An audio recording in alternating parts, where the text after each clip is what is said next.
Saya mengajak kita membaca Injil Yohanes pasal yang ke-20 ayat 19 sampai 23. Ketika hari sudah malam, pada hari pertama minggu itu berkumpullah murid-murid Yesus di suatu tempat dengan pintu-pintu yang terkunci, karena mereka takut kepada orang-orang Yahudi. Saudara sekalian, manusia dicipta sebagai makhluk yang dependent, bukan independent. Itu sebabnya pada waktu nenek moyang kita yang pertama Tuhan ciptakan, Tuhan berikan perintah. Seluruh buah dari taman ini boleh engkau makan, kecuali buah pengetahuan baik dan jahat. Saudara, apa maksudnya? Maksudnya sebetulnya mau menyadarkan dan Tuhan menuntut ketaatan mutlak Adam dan Hawa kepada Tuhan. Makanya dia cuma memberi satu perintah. Jadi dari sini kita bisa mengerti Anda dan saya adalah makhluk yang bukan independen.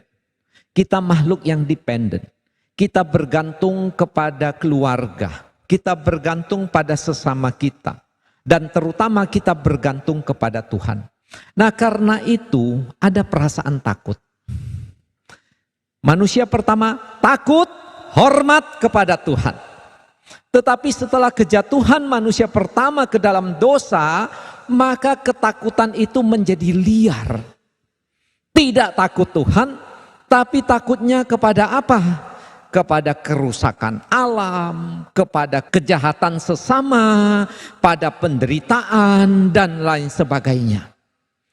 Saudara, kita melihat inilah yang terus menerus ada di dalam hidup umat manusia di sepanjang zaman. Termasuk pada masa kini Anda dan saya mengalaminya. Kalau ditanya manusia sekarang takut pada apa? Tentu takut pada sikon dunia yang tidak menentu. Ada perang dagang. Akibat perang dagang akan terimbas pada negara kita. Setelah negara kita, mungkin pada pekerjaan, pada bisnis saudara. Takut pada apa? Pada bencana, global warming, pemanasan global yang berakibat pada beragam bencana. Dan akhir-akhir ini cukup viral menurut saya diberitakan mengenai adanya megatrust. Gempa yang hebat, yang dahsyat, yang katanya bisa menimpa beberapa pulau di negara kita ini. Waduh, kalau megatrust lewat sedikit di Surabaya, apa yang terjadi dengan kita? Ya. Kemudian ketakutan karena apa? Mungkin melihat keadaan negara kita. Perpolitikannya, korupsinya, kejahatannya dan seterusnya. Kapan berakhir semuanya? Nah, saudara, ketakutan itu bisa juga di dalam kehidupan Anda dan saya pribadi. Kita takut masalah di dalam keluarga kita belum terselesaikan. Konflik internal belum terselesaikan. Problem dengan kerabat, masalah di dalam pekerjaan dan seterusnya. Kita sering diliputi ketakutan. Saudara, ketakutan memang mustahil kita usir secara total selama kita hidup di dunia berdosa ini. Dan selama kita juga di dalam proses pengudusan sebagai orang percaya. Kita tidak lepas dari beragam persoalan dan akhirnya kekhawatiran, ketakutan. Mari kita belajar sekarang Injil Yohanes 20 ayat 19 sampai 23. Terjadi ketakutan para murid. Ayat 19, ketika hari sudah malam pada hari pertama minggu itu, berkumpullah murid-murid Yesus di suatu tempat dengan pintu-pintu yang terkunci. Karena mereka takut kepada orang-orang Yahudi. Saudara, dikatakan hari sudah malam. Kapan hari pertama minggu itu? Artinya ini terjadi pada hari kebangkitan Tuhan Yesus, hari Minggu, yaitu malam harinya.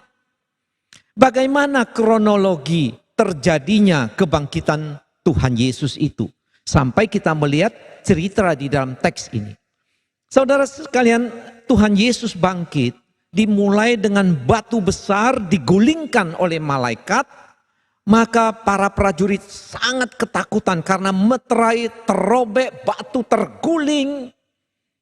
Akhirnya para prajurit itu pergi melaporkan kepada para pemimpin Yahudi, ya. Nah, saudara, pada pagi itu perempuan-perempuan datang ke kubur Tuhan Yesus. Mereka dengan cinta kasih mau merempah-rempahi Tuhan Yesus. Tapi apa yang terjadi? Ternyata kubur itu kosong. Malaikat memberitahu mereka bahwa Yesus sudah bangkit.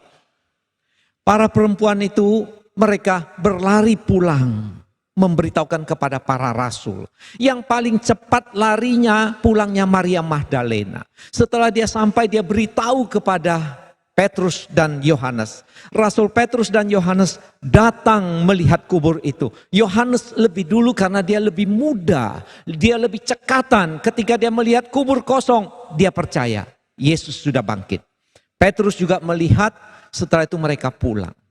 Maria Magdalena menyusul. Ketika dia sampai di kubur kosong itu, malaikat menyapa dia. Tapi dia masih bingung dengan kesedihannya. Lalu dia mengira seorang tukang taman adalah penjaga di situ. Tapi ternyata itu adalah Tuhan Yesus. Itu adalah penampakan yang pertama dari Tuhan Yesus yang bangkit. Lalu perempuan-perempuan itu datang kembali ke kubur itu. Tuhan Yesus menampakkan diri pada mereka. Itu penampakan kedua. Lalu penampakan ketiga menurut catatan Alkitab dari 1 Korintus 15 ayat 5. Tuhan Yesus menampakkan dirinya kepada Petrus pada sore hari. Lalu penampakan keempat terjadi pada menjelang malam. Tuhan Yesus mendampingi dua orang yang menuju ke Emmaus, pulang kampung dengan perasaan sedih, putus asa. Tuhan Yesus berbicara kepada mereka dan akhirnya Tuhan Yesus menyingkapkan bahwa dia adalah Tuhan yang bangkit. Mereka pulang akhirnya kembali ke Yerusalem memberitahukan kepada murid-murid. Nah, penampakan yang kelima adalah teks yang kita baca. Murid-murid berkumpul 10 orang tanpa Yudas, tanpa Thomas. Mereka ketakutan. Nah, kita melihat dikatakan berkumpullah murid-murid itu di suatu tempat dengan pintu-pintu yang terkunci. Ini bentuk jamak, berarti bukan cuma satu pintu. Lebih dari satu pintu mereka kunci, mereka palang karena mereka ketakutan. Saudara, ini adalah ketakutan murid pada masa itu. Kenapa? Mereka pasti berpikir, kalau sudah guru mereka ditangkap, dibunuh, sekarang giliran siapa? Giliran mereka. Karena itu mereka sangat-sangat takut. Saudara, kita melihat inilah kehidupan manusia. Setelah kejatuhan nenek moyang kita yang pertama, selalu manusia diliputi, dicengkeram perasaan khawatir, perasaan takut. Sejak kanak-kanak kita sudah punya perasaan takut.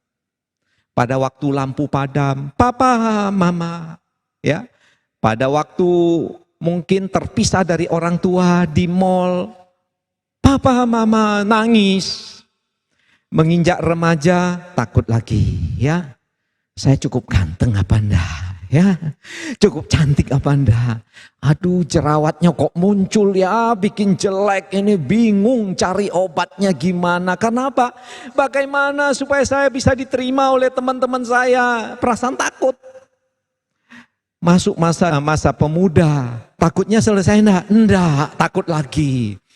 Nanti dapat pacar apa enggak ya?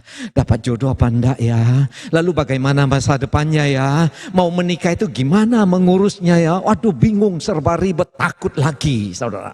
Menikah, akhirnya sudah berumah tangga, ada konflik, mulai punya anak, tanggung jawab besar, takut lagi. Bagaimana dengan pekerjaan saya? Bagaimana menghidupi keluarga saya? Seiring dengan waktu sudah masuk masa tua. Takut apa lagi? Bukan takut pada cucu ya, cucu senang ketemu cucu. Tapi takut apa? Kesehatan.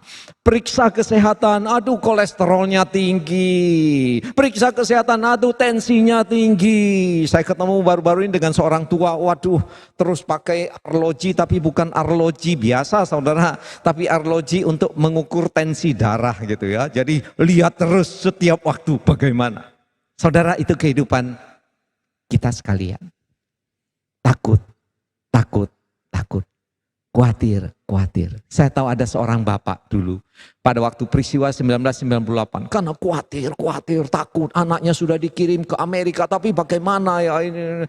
Akhirnya kesehatannya drop, dah lama meninggal dunia. Saudara, tentu kita tak mau ya. Takut pasti ada.